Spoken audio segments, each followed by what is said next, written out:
नमस्कार दोस्तों, स्वागत है आपका अपने YouTube चैनल अद्भुत ज्ञान सागर में, जहां आपका हार्दिक अभिनंदन और स्वागत है। रामायण की कथा तो सभी ने सुनी या पढ़ी होगी, जिसमें श्री राम और माता जानकी के जीवन से जुड़ी कई पहलुओं को दिखाया गया है। उन्हीं में से एक कहानी में बताया गया है कि कैसे मर्यादा पुरुषोत्तम राम अपनी पत्नी सीता को एक धोबी की बातों में आकर अयोध्या छोड़कर जाने को कह दिया था। लेकिन क्या आपको पता है कि वह धोबी कौन था? किसके श्राप की वजह से माता सीता को वन वन भटकना पड़ा था? जी हाँ, आपने सही सुना, माता सीता को श्राप मिला था। आज हम आपको बताएंगे कि देवी सीता को किस पाप की सजा मिली, जिसके कारण उन्हें वन वन भटकना पड़ा।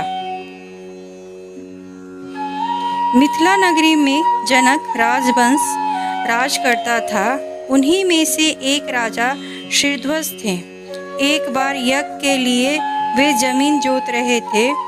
उसी समय वहां से एक छोटी कन्या निकलती है। उस सुंदर कन्या को देखकर राजा बहुत खुशी हुई। उन्होंने उस कन्या को अपनी पुत्री बना लिए। उनका नाम सीता रखा। एक दिन अपनी सहेलियों के साथ सीता बगीचे में खेल रही थीं। वहाँ उन्हें एक तोते की जोड़ा दिखाई देता है, जो बहुत खूबसूरत था। वे दोनों पक्षी एक पेड़ की डाली पर बैठकर बातें कर रहे थे कि पृथ्वी पे श्री राम से विख्यात एक बड़े सुंदर राजा होंगे। उनकी महारानी का नाम सीता होगा। श्री राम सीता के साथ कई वर्षों तक राज्य करेंगे। धन है वे जानकी देवी और धन है वे श्री राम। तोते की ऐसी बातें सुनकर सीता ने सोचा कि यह दोनों मेरे बारे में ही बात कर रहे हैं। इन्हें पकड़कर मैं इसे अपनी जीवन से जुड़ी सारी बातें पूछ सकती हूँ। इसीलिए उन्होंने अपनी सहेलियों से कहा कि उन दोनों पक्षियों को पकड़कर लाने को कहा। उनकी सहेली ने दोनों पक्षियों को पकड़ कर ले आई और माता सीता उन पक्षियों से कहती हैं कि तुम दोनों बहुत सुंदर हो। देखो, डरो नहीं, मैं तुम्हें कोई नुकसान नहीं पहुंचाऊंगी। तुम बस मुझे यह बताओ कि तुम कौन हो और कहाँ से आए हो। राम कौन है और सीता कौन है? तुम्हें उनके बारे में कैसे पता? माता सीता के पूछने से दोनों पक्षी बताते हैं कि एक बहुत विख्यात महर्षि वाल्मीकि हैं। हम उन दोनों उन्हीं के आश्रम में रहते हैं।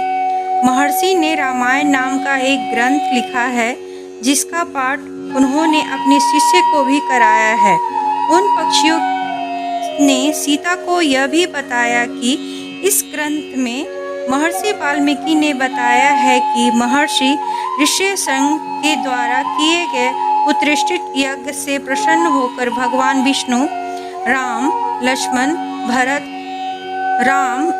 भरत और शत्रुघ्न यह 4 मानव शरीर धारण कर पृथ्वी पे जन्म लेंगे।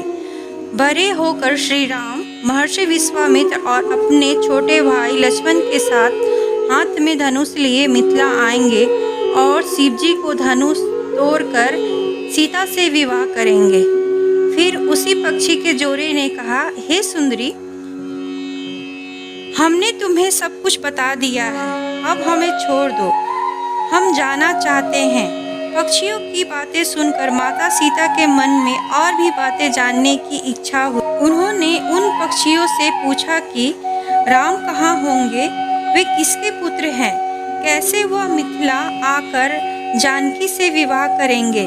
नर तोता बोला कि श्री रामचंद्र का मुख कमल के समान सुंदर, नेत्र बड़े बड़े और खिले हुए, नासिका ऊंची, पतली भुजाएं घुटनों तक, गला शंख के समान होगा। मैं उनका क्या वर्णन करूं, जिसके गुणों का बखान 100 मुख वाला भी नहीं कर सकता। दोनों पक्षी कहते हैं कि जानकी देवी धन जो जल्द ही रघुनाथ जी की पत्नी बनकर उनके साथ कई वर्षों तक राज करेगी। लेकिन तुम कौन हो? पक्षियों की बातें सुनकर सीता ने कहा कि जिसे तुम लोग जानकी कह रहे हो वह मैं ही हूँ। सीता जी उनसे कहती है कि मैं तुम दोनों को तभी छोड़ूंगी जब श्री राम यहाँ आकर मुझसे विवाह करेंगे। तब तक तुम दोनों आराम से मेरे घर में रह सकते हो।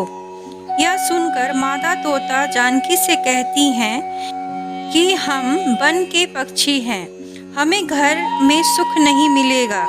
मैं गर्भवती हूँ, मुझे जाने दो। मैं अपने स्थान पर जाकर बच्चे पैदा करूँगी। आप चाहे तो उसके बाद फिर से यहाँ आ जाऊँगी। उसके कहने पर भी सीता जी ने उन्हें नहीं छोड़ा। तब उसके पति यानी नर तोते ने कहा, सीता मेरी पत्नी को छोड़ दो, वह गर्भवती है। जब यह बच्चे को जन्म दे देगी तब उसे लेकर मैं तुम्हारे पास आ जाऊंगा। तब माता सीता ने कहा, तुम आराम से जा सकते हो, लेकिन यह मुझे बहुत पसंद है। तुम घबराओ नहीं, मैं इसकी अच्छे से देखभाल करूंगी। जब सीता ने उससे मादा तोते को छोड़ने से मना कर दिया तब वह पक्षी दुखी हो गया। पक्षी दोबारा सीता जी से निवेदन करता है कि मैं अपने पत्नी के बिना जिंदा नहीं रह सकता, इसीलिए इसे छोड़ दो। माता सीता, तुम बहुत अच्छी हो, मेरी प्रार्थना मान लो। इस तरह उसने बहुत समझाया, लेकिन सीता ने उसकी पत्नी को नहीं छोड़ा। जब मादा पक्षी ने क्रोध में सीता को श्राप दिया कि अरे, जिस प्रकार तू मुझे इस समय अपने पति से अलग कर रही है, वैसे ही तुझे स्वयं गर्भवती की अवस्था में ही श्री राम से अलग होना पड़ेगा। कुछ दिन बाद पति से बिछड़ने के दुख में मादा पक्षी ने प्राण त्याग दिए। पत्नी की मौत हो जाने पर नर पक्षी दुखी हो गया और फिर सीता जी से बोला कि मैं मनुष्य के से भरी श्री राम की नगरी अयोध्या में जन्म लूंगा। मेरे ही कारण तुम्हें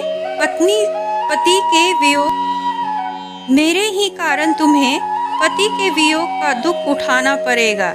यह कहकर वह वहां से उड़ गया और कुछ साल बाद उसका जन्म अयोध्या में धोबी के घर हुआ। उस धोबी के कारण ही सीता जी का अपमान हुआ। उन्होंने अपने पति श्री राम से अलग होना पड़ा और उस तोते का श्राप ही सीता जी के पति श्री राम से बिछड़ने का कारण बना। इसीलिए जब माता सीता गर्भवती थीं, उन्हें भी अपने पति से दूर वन में रहना पड़ा था। आपने अक्सर लोगों को कहते हुए सुना होगा कि हमें हमारे कर्मों का फल यही मिलता है। इस कहानी से यह बात सिद्ध हो जाती है कि कर्म के फल से कोई नहीं बच सकता, फिर चाहे वो भगवान राम हो या मनुष्य, सभी को अपने कर्म का फल भोगना पड़ता है। दोस्तों, यह वीडियो आपको पसंद आई तो आप इस वीडियो को लाइक कीजिए, इससे ज़्यादा से ज़्यादा शेयर कीजिए और अच्छे कमेंट कीजिए। इस चैनल को सब्सक्राइब कीजिए। धन्यवाद दोस्तों।